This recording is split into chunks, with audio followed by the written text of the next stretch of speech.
Hello, this is Peter Bell. I'm here with Mr. Judson Cutler and Keith Minty. Hello, gentlemen.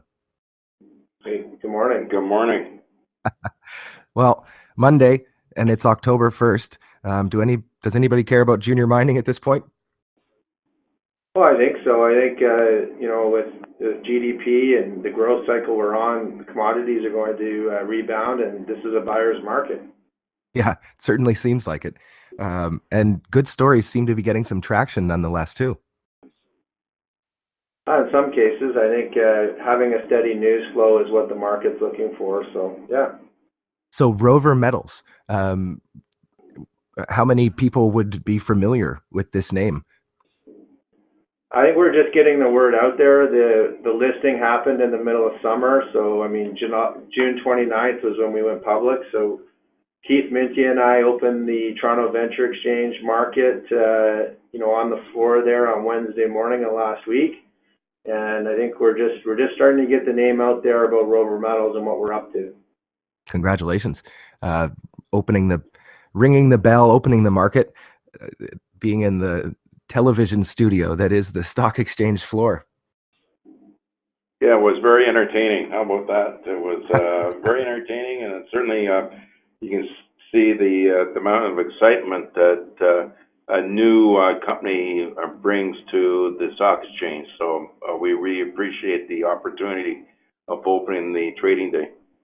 Well, and to think that it would be a minerals exploration company of all things, not the hottest sector right now. So attracts the contrarian types, I guess. Well, we hope so. I mean, we're building this company over 3 years, so this is a good way to kick it off and get started. So great, congrats. It's a relatively quick timeline to launch. 3 years there. How did things go as a private company? Was there any significant progress, properties of merit, stuff like that positioned you to come out of the gate? Yeah, well, I mean, the private company was built over 4 years, so I think you're seeing, the team reflected, the board, the advisory team, as well as the management team. That's a good reflection of, what we did as a private company. But we're also, the assets that we acquired as a private company are the exploration assets for the next 2 years. So, yeah. We'll be looking in about 2 years' time to add to the portfolio.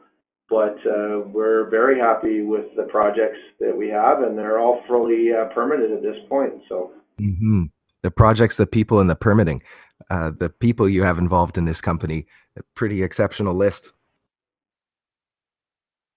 Well, I think so. I mean, I think from a junior mining perspective, it's a been there, done that board of directors. For our jurisdiction, it's the right people politically as well in terms of pedigree and history.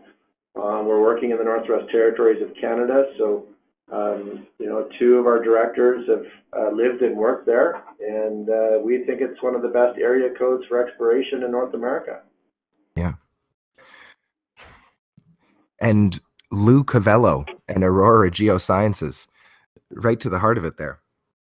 Well, exactly. I mean, that firm started as Cavello, Bryan and Associates, and now as Aurora Geosciences. So they've been working on some of the highest profile exploration projects in the territories, including the current work for companies like Kennedy Diamonds. And with being in the north, your main work season is in the winter, is it not? Yeah, that's correct. Yeah. So anything you can do in the summer, any kind of surface soil sampling programs, or are these projects kind of past that point? We can do, you can work year round up in the Northwest Territories. It's just the ease of doing work and just the cost of doing it. In the summertime, if you have to require an helicopter support, it just costs you more. Of course, doing geochem sampling, you have to do that during the summertime, but during the wintertime, you can do most of the drilling and also your geophysics during the wintertime. So it's a good time of the year to do it. Yeah. So there's no hard and fast rules working in the Northwest Territories. the one thing is that there is a good, healthy amount of contractors available with a considerable amount of experience there to perform the work for you. So it certainly is an attractive area to work in.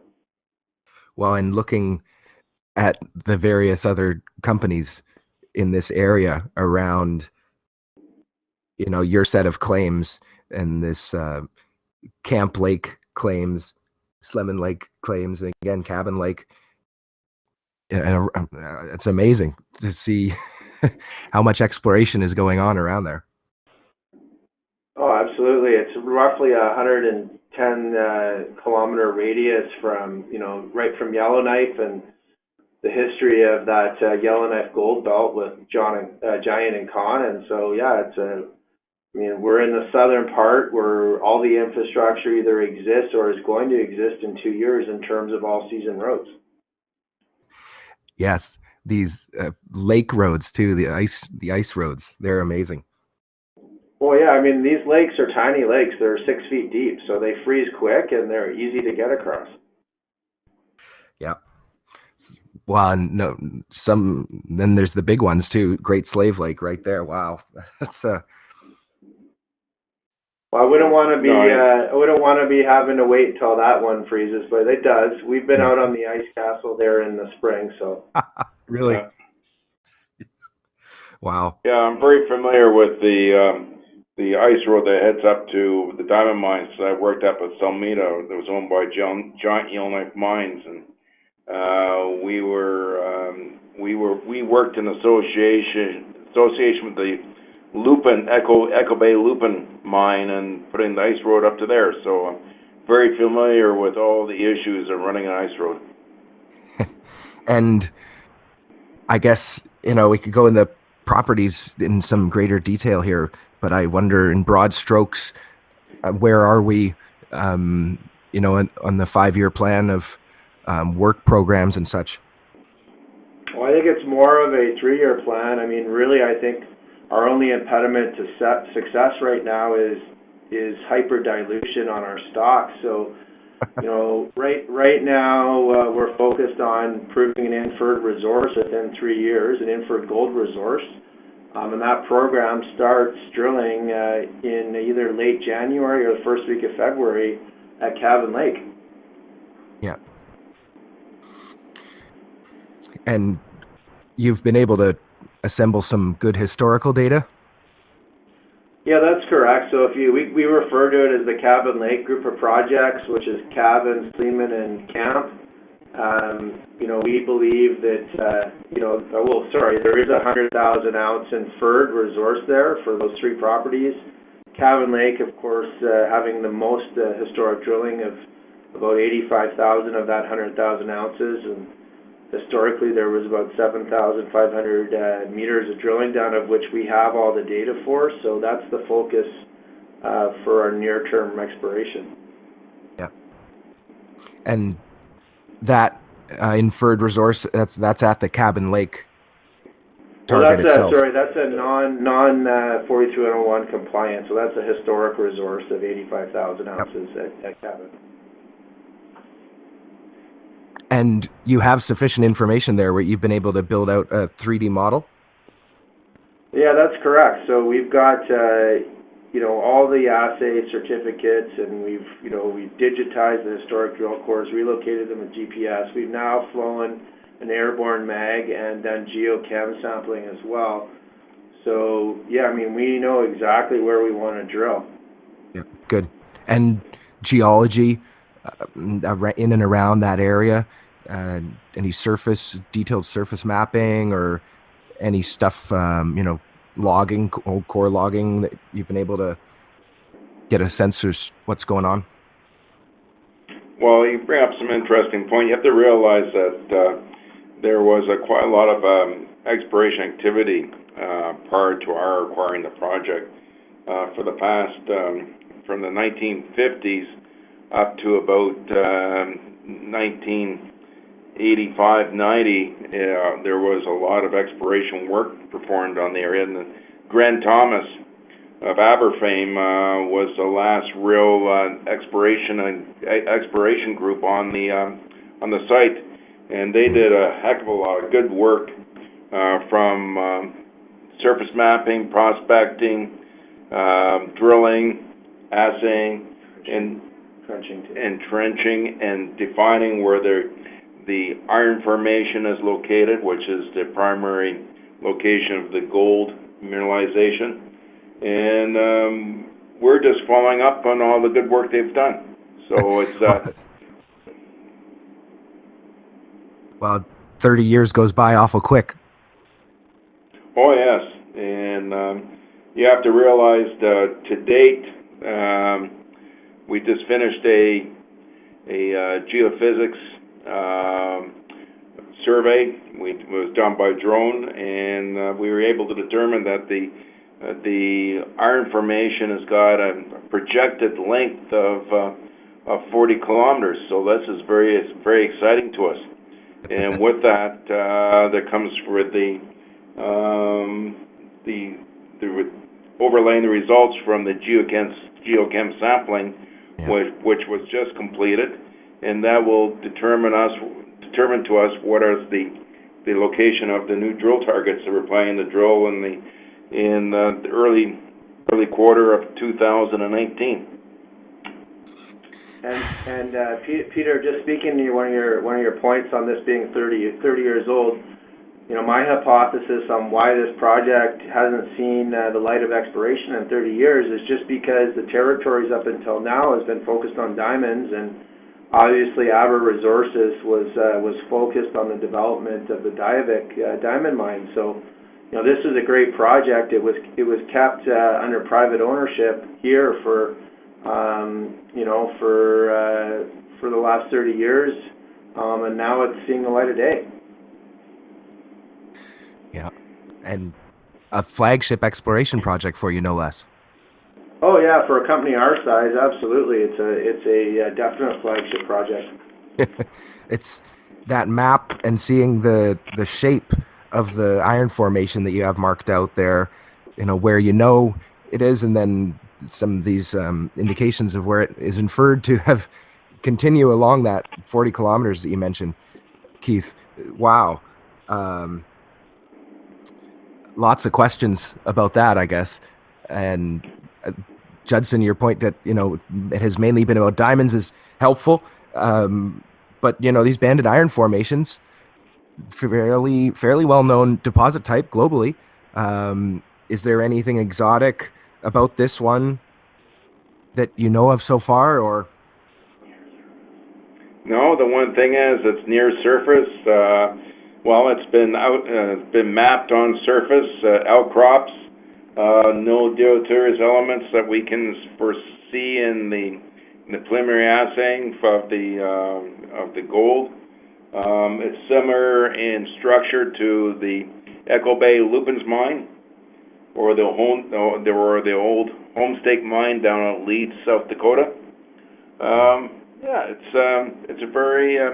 it's a well-known geological structure, and there's a lot of information that's available that will help us in the technical aspects in defining and advancing the exploration activities at the site. Yeah, certainly. Well, and it's to read the words polydeformed a couple times there. It's like, yep, this stuff can certainly get deformed a bunch of times over.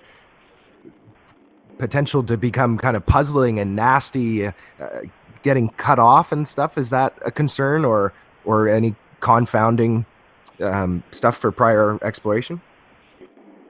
Oh no. It's you have to realize that each of these exploration projects is very unique. However, it's with a good team that we have on with our organization, we're going to be able to sort out the puzzle. So I'm not worried about that. We got a lot of horsepower here, so I'm very, very happy regarding to working with a true group of professionals. Yeah, certainly. And orogenic, would you say? In what regard? In regards to these banded iron formation ones at Cabin Lake, the deposit type. Well, it's a standard orogenic mineral iron formation that's present in the Northwest Territories, and it's all approximately the same age as the greenstones that locate there. So we're it's nothing. There's nothing here that frightens us at all. And of the neighbors in the area, Gold Mining Inc., Nighthawk, Terra X, others, juniors, are they also typically focused on these BIF deposit types? Well, the Nighthawk, that's more of a greenstone belt. Okay. Yep. And Giant Yellowknife Mines was greenstone. So was the Okan mine. So on either side of the banded iron formation that we see at Cabin Lake is that we've been able to determine that there is greenstones on the east and west flanks. So that is certainly a very interesting view of what we can see in regarding to mineralization in the area and how it's going to assist us in defining additional resources. So it's going to be it's a, as you know, at exploration, it's each deposit is very unique. And I see the area where you've marked out the 1987 drilling right there at Cabin Lake. That's overlaps with one of the big gold occurrences that you have as well. Good.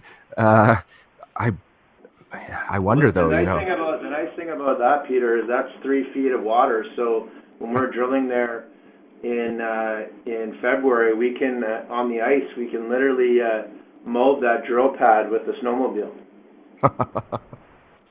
Yes, the joys of working in the winter in the north here. Exactly. You can really keep things, the logistical side of that. That's a lot different from trying to cut a path through the trees and all that on the side of the lake. Oh yeah, or look at the Golden Triangle where they're building out drill pads in the side of an 8,000 vertical foot mountain, right? Well, and again, it's Aurorageosciences, right? To have that team involved in this public company, they are able to execute work programs, right? That's bread and butter. Exactly. Yeah, no, we've got it actually looks like a football team if you go into their Yellowknife office. Those guys can handle -30, let me tell you. I wonder, have they ever been involved in any public companies quite the same way as they are now with Rover? Absolutely, yeah. I mean, I think a lot of exploration companies in the north use that sort of outsourced model. It's perfect because you don't, from a payroll and burn perspective, when we're not doing exploration, we don't have to support a who's who of PGOs in the territories. But with regards to having them come on as directors and advisors? Well, Lou's no longer involved in Aurora, so he's retired. So, okay. we don't. I mean, our only official affiliation with Aurora is just with regards to using them as our project managers for relationships and really, the oversight we need with the helicopters and our drilling company, just logistics. Wonderful. Well. And I guess I won't, ask too much about some of those downhole, the old information from the old holes. But, just I would ask maybe your surface work that you did this summer, how did that compare around Cabin Lake and the area that was drilled? Versus, going out to new areas on the property? Well, the one thing about it is that it's just confirming what the work was done in the past. Yeah. And the geophysics confirms where the drilling was undertaken, and the drilling was undertaken confirms that there is iron band formation that's there, and so we're just confirming. So it's part of the whole process of running an exploration program. Just confirm what's done in the past, and then defining what's going to be the program going forward. So well, yeah, and I just add to that we got a really deep magnetic signature with the drone. It was a 3-day flyover, and so it just highlights the fact that iron band formation continues south to northwest across the entire part of the property, and there's a lot of it that hasn't been drilled yet. Yeah, well, the Beaver Showing. I mean that heat map of the mag survey is now available on the website. So if you go to the Cabin Lake page, we've got that up there. Wonderful, thank you. And little things like the Beaver Showing with a grab sample 1 ounce per ton. Pretty special. Yeah, exactly. And not far from Cabin Lake, and still, within the domain is, how do you say it, the Buggo iron formation? Is that correct? That's correct. Yeah. Fun. You're going to see some banded iron formations. What you're going to see is there's going to be some high grade pod areas, and there's going to be average grade areas. So it's going to be the opportunity of finding additional high-grade zones is actually very good. And again, you just look back at what Echo Bay did at Lupin. It was a very successful mine because they were able to use high tonnage production techniques, and that was a high-grade operation. So, well, high tonnage and high grade. Yes, please, Keith. And you yourself, quite the production history, as I gather, exploration and production. And myself, yes, I was once the chief engineer at Giant. And this is the Giant mine, 16 million tons at 16 grams per ton gold, 8 million ounces of gold. There were 8 million ounces that were produced at Giant mine during its life, and wow. It down to a depth of approximately 450 meters, and exceptional strike length in the Greenstone formation. So it was a very prolific operation, and it was a great area for myself to become more experienced in being able to manage and operate technical activities at a mine. Wonderful. Yeah, I can see why you'd want to come back up to this area as an explorationist, right? And see if you find another one of these things. I wonder about the footprint of the deposit that was mined out at the Giant mine. How that might compare with some of the targets, the footprints of the targets that you're seeing now in exploration. Well, you're seeing a different type of ore body. The Giant was a Greenstone formation deposit, and then your banded iron formation is in the Cabin Lake. So they're two different animals.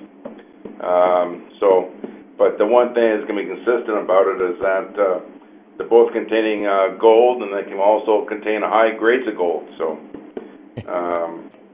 it just requires more work just to define the mineralized zone. That's all. Yep. Well, and I see where Cabin Lake is, and Uptown gold. This is right on the doorstep of the Giant mine, right, and just north of Yellowknife as well. So.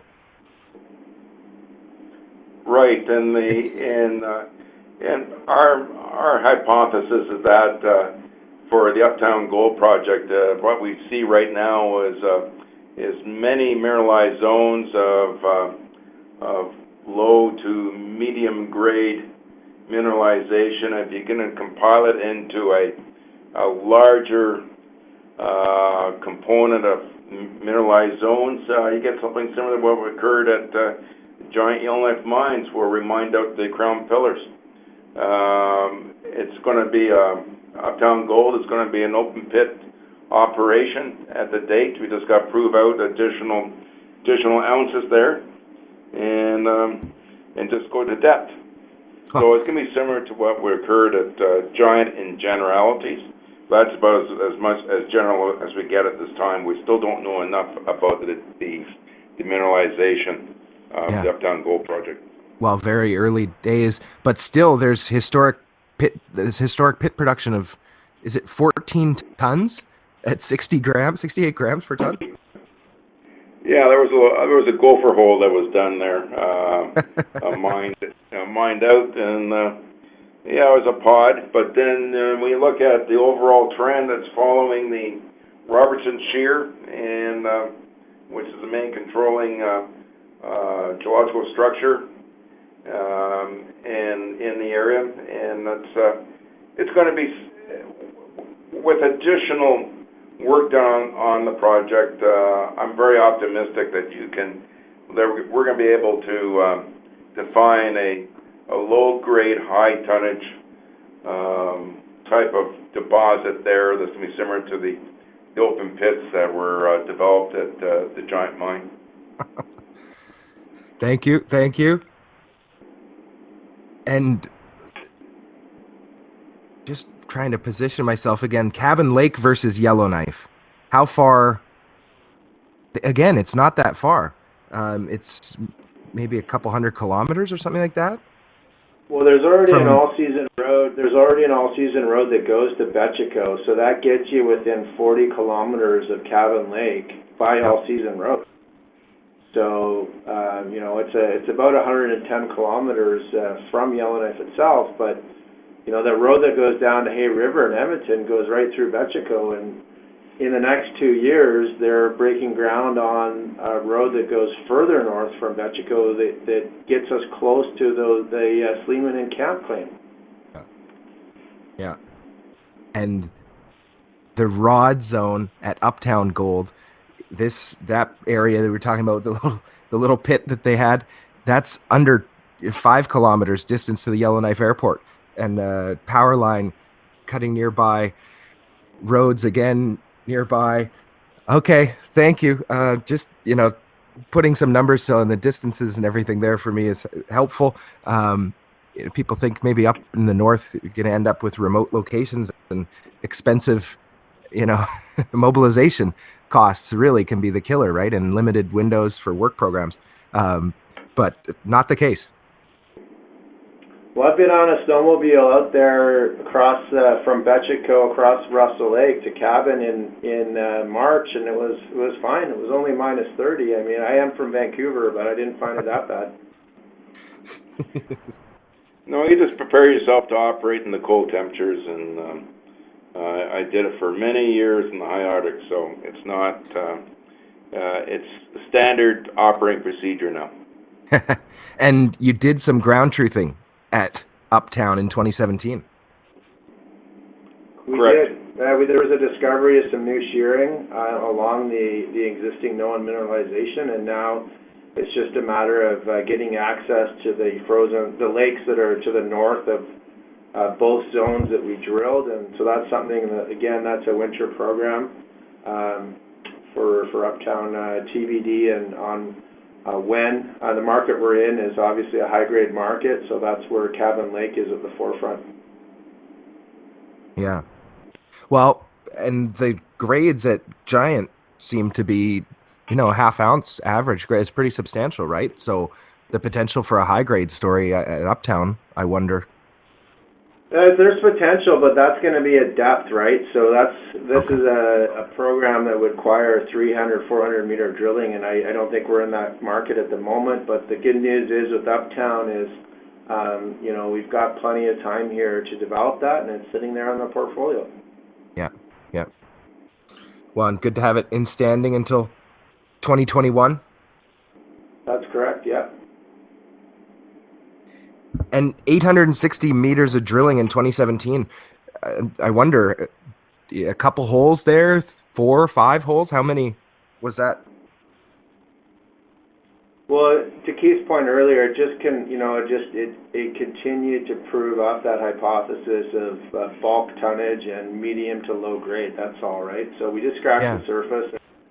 Really, what the exciting thing with Uptown is, if you look up to where Terra X is on our northern border of that property, That's where there's been little to no exploration work, and they channel sampled the outcrop, and that ran in the 1950s, 200 grams per ton. So that's where I think you'll see some future exploration work from us, is up closer to where Miss Pickle was in those areas for Terra X.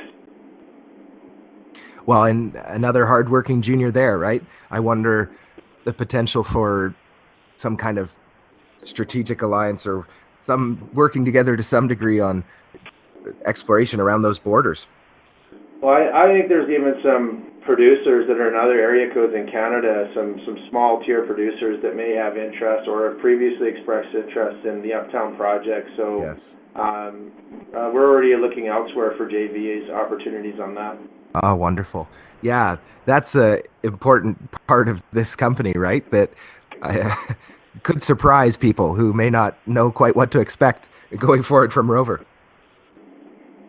Well, I think so. We just, we want to package these projects in the right manner before we try and shop them around for JV opportunities.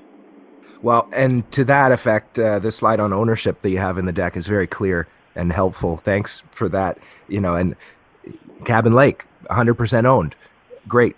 Good place to start and focus. The potential to do something there generative wise and come up with a partnership, or that makes a lot more sense than something that you're still earning into. Well, exactly. Yeah, no, that's a good foundation anchor asset for the company. And I think, if we do any M&A between now and when we start seeing drill results at Cabin, it'll be something where, we do have outright ownership. I don't see any need, to do these historical type of option or earn-in agreements where there's no carried working interest. It just seems to me that model for exploration is broken. Yep. Well, I'm very supportive of you asking for a carried interest as much as possible going forward in any properties that you vend out. So. Yeah. Carried to production. Imagine that. And the option, the terms that you're facing there on Uptown, they don't look particularly onerous, right? A $45,000 payment in 2019, and the work commitments are not outrageous or anything either. So some well-crafted deal structure there, and everything on firm foundations. No, exactly. I mean, that 45,000 share payment, that can be in shares, that $45,000 cash payment by April of next year, that can be in shares at our option.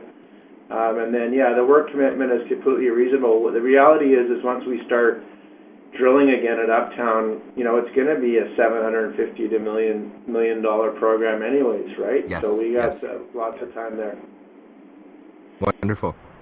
Well, and so both of those projects in the Northwest Territories, is there any sense of changing or adding? Sometimes people like to add something in some other part of the world that's maybe better in a different part of the calendar year. But yes and no. I mean, I think with the disruption of the exploration sector, with things like drone UAV studies significantly bringing down costs, there's no better area code that I know of in North America for using drone exploration, and that's an area that we're going to be really starting to focus on, as there's a lot of interesting targets in the Northwest Territories that we're looking at, and that are that have got similar infrastructure plays to what we see with the existing assets. And it is Rover Metals, not Rover Gold, so there's nothing precluding us to looking at base metals, for example. I think we're also, we will try and find a project that is more favorable to, say, July and August exploration work, and whether that ends up being in Nevada, who knows? But I think the United States, given our the network of our team, would be a good place to start looking for that summer project. Yeah, wonderful. And the drone stuff you mentioned, I believe there was a magnetic survey that was done by drone. Is that correct? Yeah, we had great results with that, and we probably saved $70,000 by doing it by drone. And I think, that's just therein lies where we see a little bit of the disruption in the traditional model of exploration, where you can really start to, go after and, some projects that were looked over in the past, just with the use of drones. Yeah. Well, and the imaging that you can get with that as well, it's really important to have those high res photographs that you can start to stitch together and then overlay the different levels of information. So, if that's a method for ground truthing, really, in some way. Yeah, it sure is. Wonderful. Is there more? Is that really a summer activity with the drones, or is there potential to be doing that through the winter? I think there's the potential to do that. The only thing with winter right now is that the colder it gets, the more battery packs you need to bring, because the batteries drain a little bit faster. But it's really an all-season thing. Yeah, that's right. The cold conditions, that's what it is. It'll shut down some of these consumer grade drones that are, it's much relatively extreme conditions. Yeah, I know if it's cold. They do. I mean, they've got ways. They certainly have generators and warming packs for the batteries that are charging. But and I mean, really, the technology continues to get better. And I think if we ever see out of line of sight approval from Aviation Canada, then we're really going to see some leaps forward in terms of technology. Well, imagine that. How quickly you could cover the whole property.